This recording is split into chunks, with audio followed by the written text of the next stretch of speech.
OK, c'est pas compliqué dans le fond. Un centre d'artistes, un espace de création, de production et de diffusion pour les artistes et par les artistes. À date, j'aime ça!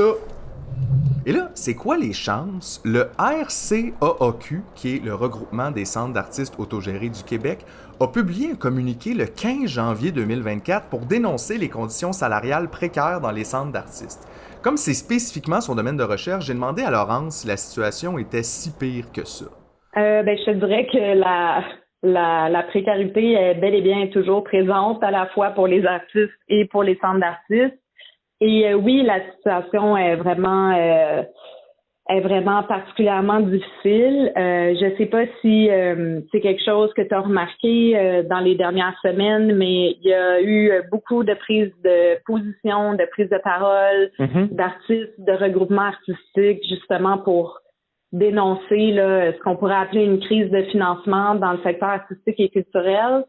Donc, du côté des structures artistiques, là, des centres d'artistes, mais aussi de l'ensemble des organismes artistiques culturels, il y a eu, par exemple, des compressions budgétaires chez Patrimoine canadien en 2023 de 3%.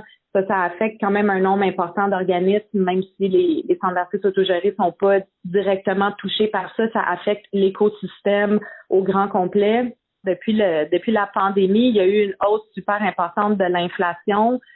Tout coûte plus cher en termes de matériaux, mais le coût de la vie a aussi augmenté de façon très importante. Puis les organismes ne sont pas donc capables d'augmenter les salaires parce que leur budget, il y a comme une dépréciation de la valeur de leurs subventions parce que leurs montants sont stabilisés à des niveaux pré-pandémiques quand leurs dépenses ont augmenté. Mais pour les artistes, c'est sûr que il y a différentes expressions de leur précarité, puis il y a différentes sources aussi. Là, c'est sûr que les artistes ont des revenus qui sont faibles. Ils ont aussi un accès qui est très limité à la protection sociale parce qu'ils travaillent pour la forte majorité comme travailleurs indépendants. Par exemple, les critères d'éligibilité pour le programme d'assurance-emploi, ça rend l'accès très difficile aux artistes qui cumulent souvent des emplois pour subvenir à leurs besoins.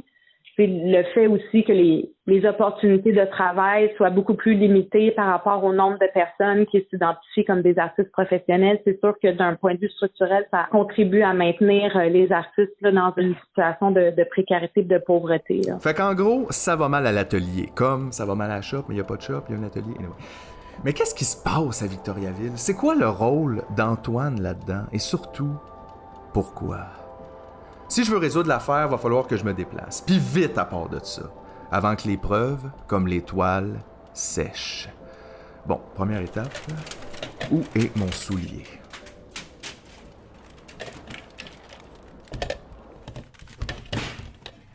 Pour en savoir plus, abonnez-vous à Totalidio sur Patreon.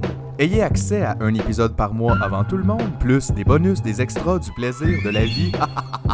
Totalidio, c'est oui.